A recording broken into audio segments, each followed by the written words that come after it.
محمد صلی علی رسولہ الکریم اما بعد اعوذ باللہ من الشیطان الرجیم بسم اللہ الرحمن الرحیم۔ ہم نے آپ لوگوں سے پچھلی دفعہ جو بات کیے تھے آپ لوگوں کے سامنے، آپ لوگ ہماری طرف متوجہ ہو جائیں کیونکہ بہت اہم چیز ہے جو چیز ہم بتا رہے ہیں۔ میں پہلے بھی آپ لوگوں کو یہ چیز بتا چکا ہوں کہ بچہ 7 سال کا ہوتا ہے تو اس کو نماز پڑھنے کے لیے حکم دیا جاتا ہے کہ آپ نماز پڑھیے۔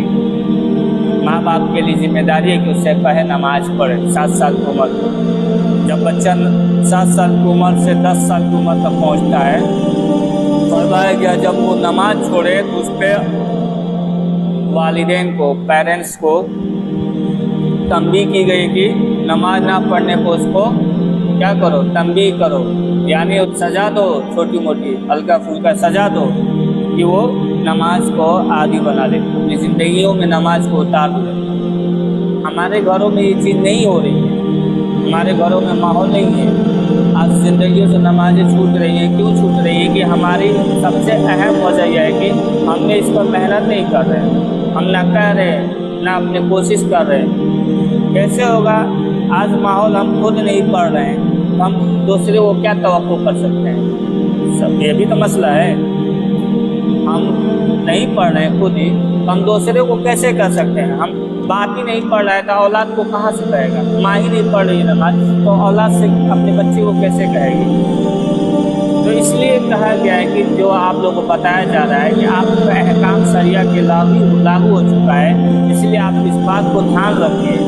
نماز سکھلاتا ہے ہمیں پابند رہنے کا، فجر کے، ظہر کا، عصر کا، مغرب، اسی طرح تعلیم میں بھی ہے پابند سے۔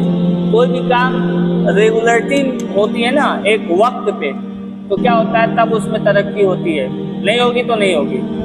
اب سب سے بڑی کام یہ ہے ہمیں اپنا دین پہ چلنے آ جائے، یہ سیکھنا ہے، ہم اپنے دین کو کیسے فالو کرنے والے ہو جائیں۔ جب ہم سیکھیں گے تب ہم عمل پہ لائیں گے۔ ہمیں کوئی بتانے والا نہیں ہے کہ نہیں ہم کو ہماری زندگی ایسی نہیں ہے جیسے ہم سمجھ رہے ہیں۔ ہمیں اس دنیا میں بھیجا گیا ہے صرف کھانا پینا کے لیے نہیں بھیجا گیا ہے، اپنے کام سے کام مطلب رکھنے کے لیے نہیں بھیجا گیا۔ ہم کو تو اس لیے بھیجا گیا کہ ہم اپنے اللہ کو راضی کر لیں اس دنیا میں، دنیاوی زندگی کو رکھ کر۔ میرے اللہ مجھ سے کیا چاہتا ہے؟ اللہ نے ہم کو اس لیے بھیجا ہے۔ اللہ نے ہم کو کہا ہے نا، سوال کیا، عالم ارواح میں ایک سوال کیا اللہ رب العزت نے تمام روحوں کو دنیا میں آنے سے پہلے۔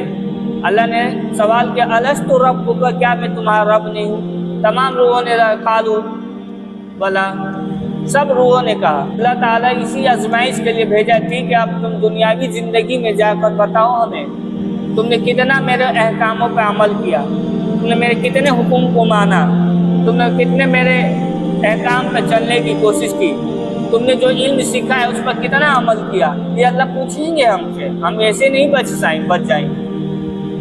اس لیے کہا گیا ہے کہ اپنے آپ کو محنت پہ لایا جائے۔ ابھی محنت ہم نہیں لائیں گے، آگے کہاں سے لا پائیں گے؟ ہم اپنے بچوں کو محنت نہیں کر پائیں گے، ہم اپنے ماحول پہ اپنے گھر والوں کو محنت نہیں کر پائیں گے۔ بچے بھی دور کی بات ہے، اپنے بھائی کو ہم نہیں بول سکتے، اپنے بہن کو نہیں بول سکتے، ہم اپنے امی کو نہیں بول سکتے، ہم اپنے والد صاحب کو نہیں بول سکتے کہ ابو اب نماز پڑھیے، کیونکہ ہم خود ہی نہیں پڑھ رہے ہیں۔ اب پڑھ رہے، جس کا پڑھ رہے ماشاءاللہ اچھی بات ہے۔